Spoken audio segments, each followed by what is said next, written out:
दूसरी एक चीज होती है खौफ, कि जिस चीज को आप नहीं जानते आप उससे डर जाते हैं। एक और स्पेशल होता है जो हमारी कौम में पाया जाता है, वो ये है कि जिस चीज के बारे में उनको नहीं पता उसके एक्सपर्ट बनने का जुनून। कि जैसे आपने देखा होगा कुछ अर्से पहले एक बड़ा ट्रेजिक वाकया हुआ कि एक हमारा ये PIA का जो जहाज था, कुछ दिन पहले की बात है, वो गिर गया और क्रैश हो गया, बहुत सारे लोगों की उसमें डेथ हुई। तो वो लोग जिन्होंने कभी नजदीक से जहाज देखा भी नहीं हुआ ना, सिर्फ दूर से कहीं आसमान में उड़ता देखा है, वो भी कहना शुरू हो गया कि ए ना ए मुंह भरने डिग्या है या पिठ भरने डिग्या है, मैनू लग रहा है कि ए ना पायलट दी गलती है। दूसरा उसका सियाना भाई कहता है कि वो नहीं नहीं मैनू लगता है जेडे लोकी दसदे ने ना इन्होंने फोन ते कि इंज इंज उड़ाओ, उन्होंने पहले इंज जहाज गया, उन्होंने क्या थले वाल लैके जाए, थले वाल लैके गया, फिर उन्होंने क्या उत्ते वाल लैके जाते ए उत्ते थले कर दिया किधरे। मतलब इस तरह की अजीबो गरीब बातें, ऐसे पूरी कौम एविएशन एक्सपर्ट बन गई है कि सबको पता है कि जहाज कैसे उड़ाते हैं और किसकी गलती है। इसी तरह जिन लोगों को अलिफ बे भी नहीं पता होती मेडिसिन की, वो मेडिसिन के एक्सपर्ट बन जाते हैं। लोगों को जैसे कि आजकल आपने बहुत सुना होगा कि बताया जा रहा है कि जो मरीज कोरोना के जाते हैं वार्ड्स में, उनको जहर के टीके लगाए जाते हैं, डॉक्टर उनको जहर के टीके लगा के मार देते हैं, फिर उनके जिस्म से अज़ा निकाल लेते हैं और उनकी लाशें पता नहीं कितने कितने डॉलर्स में फरोख्त हो रही हैं। तो इस तरह की अफवाहें, ऐसे एक्सपर्ट जिन्हें बनने का जुनून होता है वो ये बातें बनाते हैं, पहले अपने दिमाग से सोचते हैं कि जी ऐसा होगा,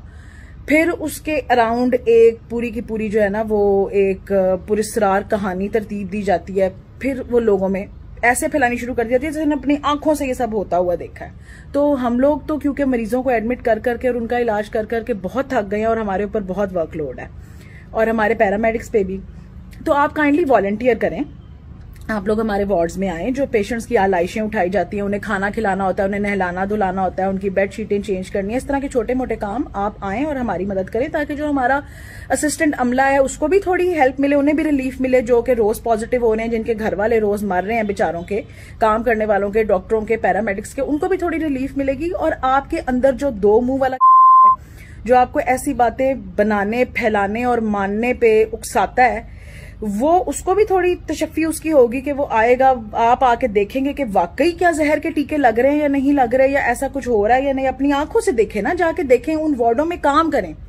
और PPEs भी फिर ना पहने, कोई प्रोटेक्टिव चीज ना पहने। हालांकि हम आपको ऐसे वार्ड में जाने नहीं देंगे, हम आपको जरूर PPE देंगे, क्योंकि हम तो ये मानते हैं कि ये एक बहुत बड़ी हकीकत है, हम अपनी आंखों के सामने देख रहे हैं। तो आप आए, कोरोना के पेशेंट्स का ख्याल करें हमारे साथ और अपनी आंखों से देखें कि क्या वाकई में ऐसा हो रहा है या नहीं हो रहा। दूसरी बात यह है कि बॉडीज क्यों नहीं दी जाती कोविड पॉजिटिव पेशेंट्स की उनके घर वालों को, क्योंकि बंदा मर भी जाए तो भी उसके अंदर वायरस अभी, मतलब उसके जो डिफरेंट बॉडी के ऑर्गन्स है, जो उसकी पूरी बॉडी है वो इन्फेक्टेड है। जो बंदा उसको नहलाएगा, जो बंदा उसको कफन पहनाएगा, जो उसके नजदीक जाएगा, वो इन्फेक्टेड हो सकता है। इसलिए हम ये कहते हैं कि जी बॉडीज को आपने हाथ नहीं लगाना, उनको हम खुद ताबूत में डाल के आप जो है ना उनको दफना देते हैं आपके सामने। तो जिस बंदे को इतना शक व शुबा है वो कोरोना के वार्ड में आए, 1-on-1 पेशेंट्स के साथ बैठे और देखे कि क्या हो रहा है। और अगर आपके अंदर इतना है, अगर आपके अंदर इतनी हिम्मत नहीं है कि जिस चीज को आप लोगों को कह रहे हैं कि ये अफसाना है और ये झूठ है, उसको आप खुद ऐसे फेस कर सकें, तो काइंडली ये बंद करें।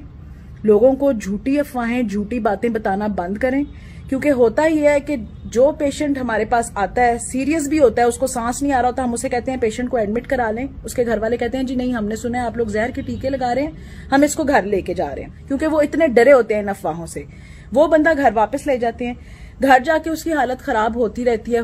है, इस हद तक के उसका सांस चलना बिल्कुल बंद हो जाता है, वो आखिरी दमों पे आ जाता है। ऐसी हालत में फिर वो मरीज को हमारे पास लेके आते हैं, और जाहिरी बात है जब आपने उसका कोई इलाज नहीं कराया, बीच में आपने उसको घर में रखा है जब तक कि उसकी सांस बिल्कुल, उसको सांस ले बंद नहीं उसकी हो गई, आप घर में इस खौफ से बैठे रहे हैं कि अस्पताल में उसको जहर का टीका लग जाएगा। फिर जब वो ऐसे पेशेंट को हॉस्पिटल लेके आते हैं तो कुछ पेशेंट्स तो रिसीव्ड ही डेड होते हैं, यानी कि वो मरे हुए ही हमारे पास आते हैं। कुछ पेशेंट इतनी सीरियस कंडीशन में आते हैं कि उस वक्त हम जो मर्जी इलाज जो कुछ कर लें उसका कोई असर नहीं होता। वो पेशेंट अस्पताल आके जब 7 ही घंटे एक में एक्सपायर हो जाता है तो फिर कहा जाता है कि देखा, हमने आपको कहा था आप अस्पताल लेके जाएंगे तो आपका मरीज मर जाएगा, उन्होंने जहर का टीका लगा लिया। ये नहीं बताते कि हमने पेशेंट को घर में रखा है और जब वो मरने के नजदीक हो गया तो हम उसे अस्पताल लेके आए हैं। ऐसे पेशेंट की मौत की जिम्मेदारी सिर्फ और सिर्फ उन लोगों पे आयद होती है जिन्होंने ये अफवाहें फैलाई हैं उस मरीज का बर वक्त इलाज नहीं होने दिया। तो काइंडली आप लोगों की जानों से खेलना बंद करें। अगर आपको इतना अस्पतालों के अंदर आए, कोरोना के वार्ड के अंदर आए, वहां आके देखें, वहां आके काम करें, वरना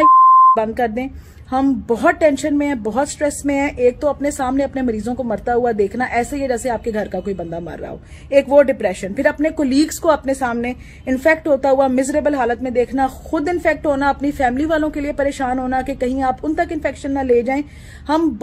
ऑलरेडी बहुत स्ट्रेसफुल चीजों से गुजर रहे हैं। आप काइंडली मैं हाथ जोड़ के आपसे रिक्वेस्ट कर रही हूं कि इस तरह की अफवाहें फैलाना बंद करें, लोगों की जिंदगियों से खेलना बंद करें, खुदा के लिए। अल्लाह आपका हामी और नासिर हो।